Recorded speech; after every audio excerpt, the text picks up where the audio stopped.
I just focused on making money. On New Year's Eve of the millennium, I said, this isn't worth it anymore. I had written 30 screenplays and 10 books. One of my books was published by Penguin USA. It was the big book of their summer, which is a big deal in publishing in the real world. And that year is the year that I started driving a taxi and continued to drive a taxi for 6 years. And at the end of that 6 years, I said, I had the big book of Penguin summer. It sold almost 100,000 copies by this point.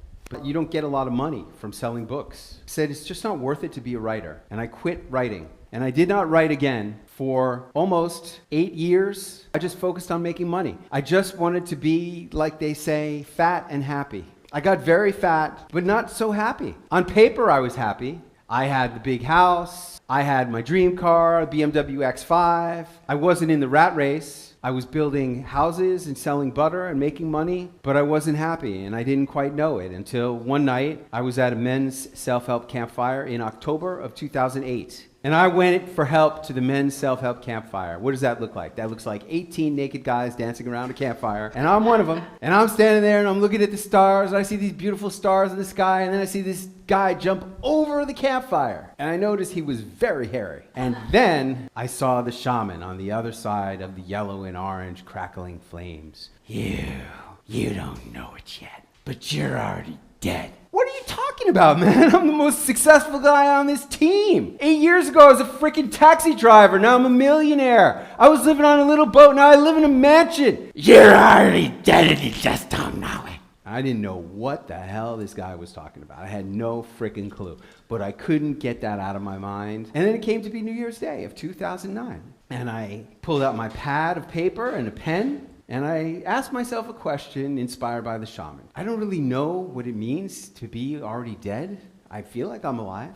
But what if he's right? What if I am already dead? Or what if this was going to be the last year of my life? If this was going to be the last year of my life, what would I want to accomplish? And that question changed my whole life. I made a whole list. I made a list of like 15 things. Don't be afraid to admit to yourself what you want. If you had only 1 year left and you weren't afraid to fail, and you could do anything you want, what would you want to accomplish? The first thing I wrote down was, I have to write my book about what I learned at the Wharton Business School that helped me to become successful once I stopped trying to be a writer and a movie star and focused on being a businessman making money. I made money. By 2009, I had made a lot of money. And by the way, going into the recession, I was doing the income doubler. And doing the income doubler and being in the recession was the greatest because I had a positive attitude and I was focused on doubling my income and everybody else was moaning and groaning about the recession. And when the recession was over, I was sad because it's easy to make money. It's the ones who really try hard during the hard times, and especially in marketing.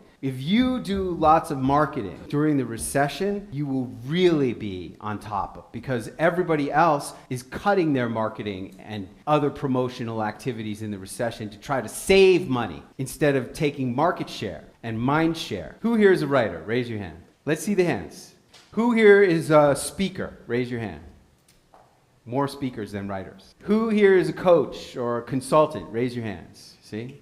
The worst is being a writer because there's a lot of hard work that goes into writing all by yourself. You have to do it all by yourself. And you know what? Nobody reads. You really have to do the audible version of your book because that's really the only chance you got for anyone to hear, to take in your true message, because nobody reads. I'll tell you a quick story about one of my mentors. One day when we were living in the big 3,000 square foot villa I built for Allie in the Hollywood Hills, and I came home, I went to my mailbox and I opened it up and there were 3 padded envelopes in there. One of them was from Books A Million, and I ripped it open, and in there was a book by one of my mentors. And the next padded envelope had the same book from another book company. And the next one had a book from another book company. It was the same book that I got 3 times in the mailbox, and I didn't order any of them. No, it wasn't a message. It was marketing. Because the next day, I got 3 more. And the next day I got 1 more. I got 7 copies of the book. And I opened the first one. I opened it to try to read this book. And it was so bad, I couldn't get more than a paragraph into this book. It was so bad. And then at the end of the week, I got an email from this mentor. Hey everybody, I am so grateful for all of your help in making me so proud to be able to announce that